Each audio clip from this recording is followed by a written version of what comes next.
Presencia Universitaria, la entrevista. Un punto de encuentro para el análisis y la reflexión. Son las 8 de la mañana ya con 35 minutos. Muchas gracias por acompañarnos, gracias por continuar en su espacio de noticias. Muchas gracias por acompañarnos en esta entrevista que tenemos ya lista para ustedes en Presencia Universitaria. Está con nosotros el doctor Edgar Pérez, él es el director de la Facultad de Derecho de la Universidad Autónoma de Querétaro, a quien siempre le agradecemos la apertura para con este medio. Doctor, ¿cómo está? Muy buenos días, gracias por acompañarnos. Muy buenos días, Marco, muy buenas gracias por la invitación. Está también con nosotros el doctor Juan Ricardo Jiménez, él es investigador, docente de la Facultad de Derecho, a quien también siempre le agradecemos enormemente su tiempo. Doctor Juan Ricardo, muy buenos días, gracias por acompañarnos. Gracias a ustedes. Y en esta ocasión hemos querido invitarlos justamente para que nos adelanten lo que será la presentación del libro, La elección popular de los integrantes de la Suprema Corte de Justicia de la Nación en Querétaro, allá por 1867, si no me equivoco. Un libro, un proyecto de investigación de relevancia para la ciencia jurídica y de relevancia pues para los contextos actuales en los que vivimos en nuestro país. Doctor Edgar Pérez.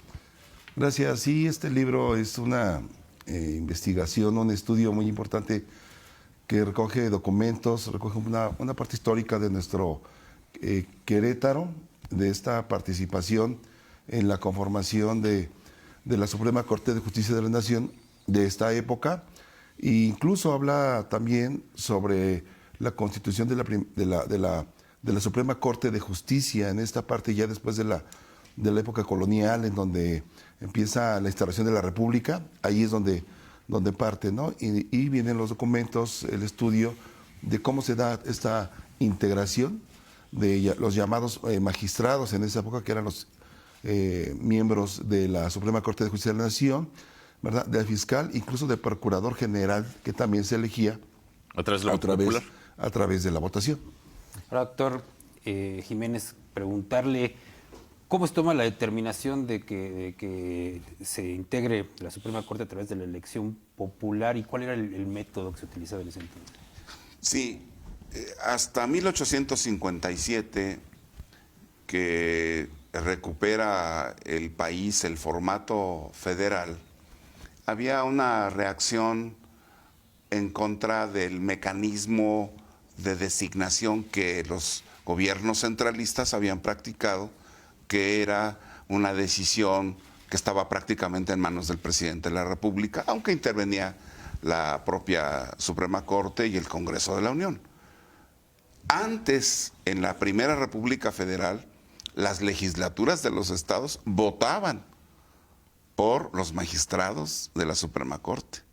El centralismo quita esto, viene la Constitución del 57 y pues ahí Ignacio L. Vallarta, joven diputado de 25 años, dice, está muy mal la administración de justicia en el país, el remedio es que haya una elección popular de los jueces.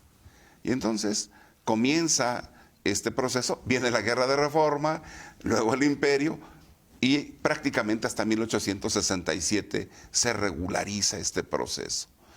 El Estado se divide por su población en 4 distritos federales, donde se lleva a cabo la votación. Es una votación indirecta. Fueron indirectas hasta la Revolución Mexicana, todas las elecciones de México. En este proyecto de investigación, esta obra de investigación académica, doctor Edgar Pérez, ¿alcanzará el lector a conocer los resultados de la elección de aquel momento en el estado de Querétaro para los integrantes de la Suprema Corte? Sí, viene ahí precisamente cómo se fueron dando, incluso características en su inicio de cómo estos integrantes de la Suprema Corte en un principio no eran necesariamente el requisito ser abogado, ¿no? Ahí se señalan los primeros juristas de Querétaro que llegan a ocupar estos cargos y posteriormente cómo se va dando esta situación. Sí, vienen ahí precisamente la extracción de las actas precisamente de estos comicios y los resultados y de ver cómo se va dando esta integración de los primeros distritos electorales, puestos que comenta el doctor, de cómo los 4 que llegan a ser y toda esa cambio que se viene y transformación, de adaptación por los diferentes tipos de gobiernos también que vivía la época en su momento, pero evidentemente que va a haber rasgos importantes ahí que el lector va a poder ir descubriendo, de entender el contexto de esa época, de cómo se vivían esas elecciones.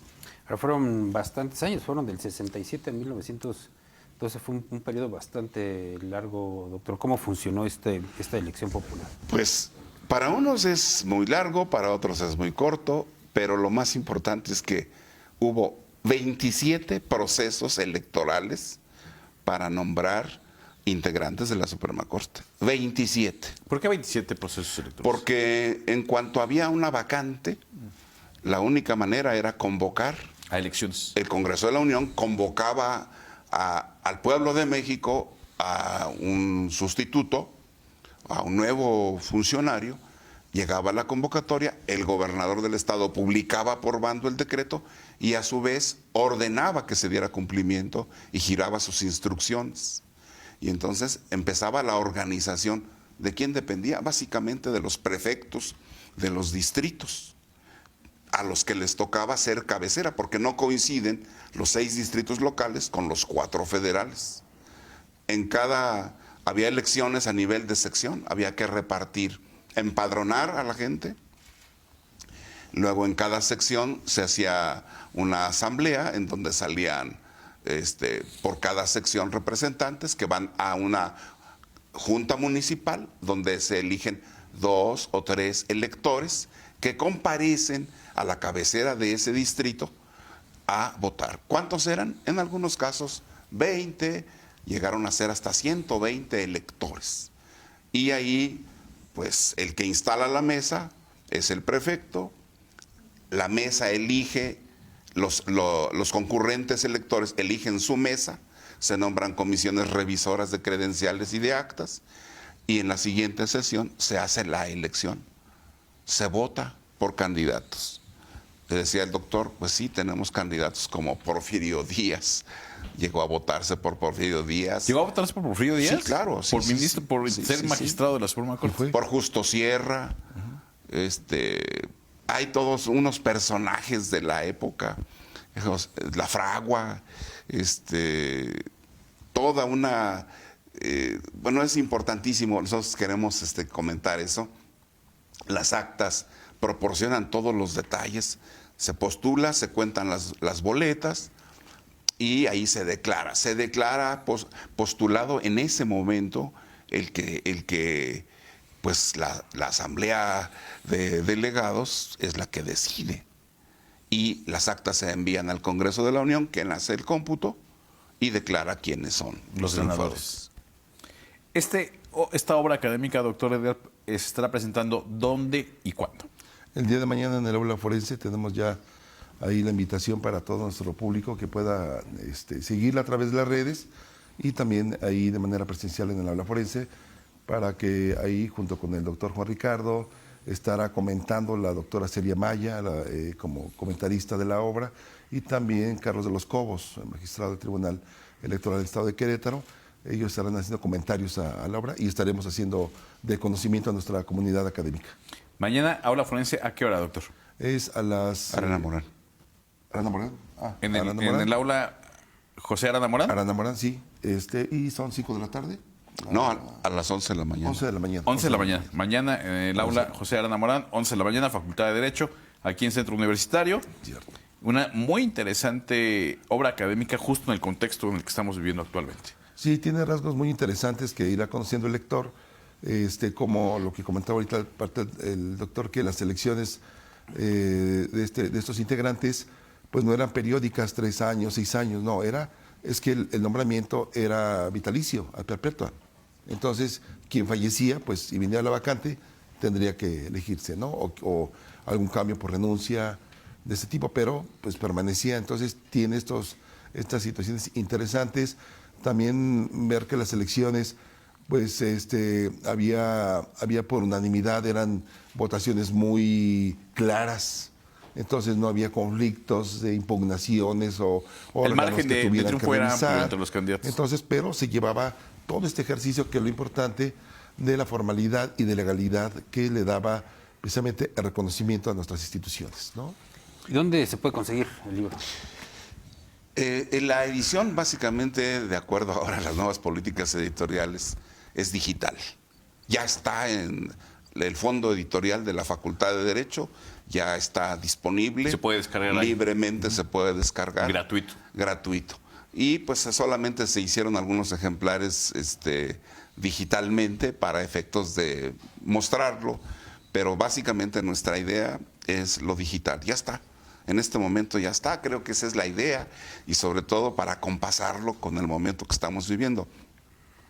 Se ha dicho por incluso personajes muy destacados de la vida nacional que es la primera ocasión que se va, bueno, digamos, es la primera ocasión que va a haber una elección pública directa, generalizada. Porque antes ya se había Porque realizado. ya había, pero era indirecta. Y prueba de ello es esta obra académica de Aquí investigación. están.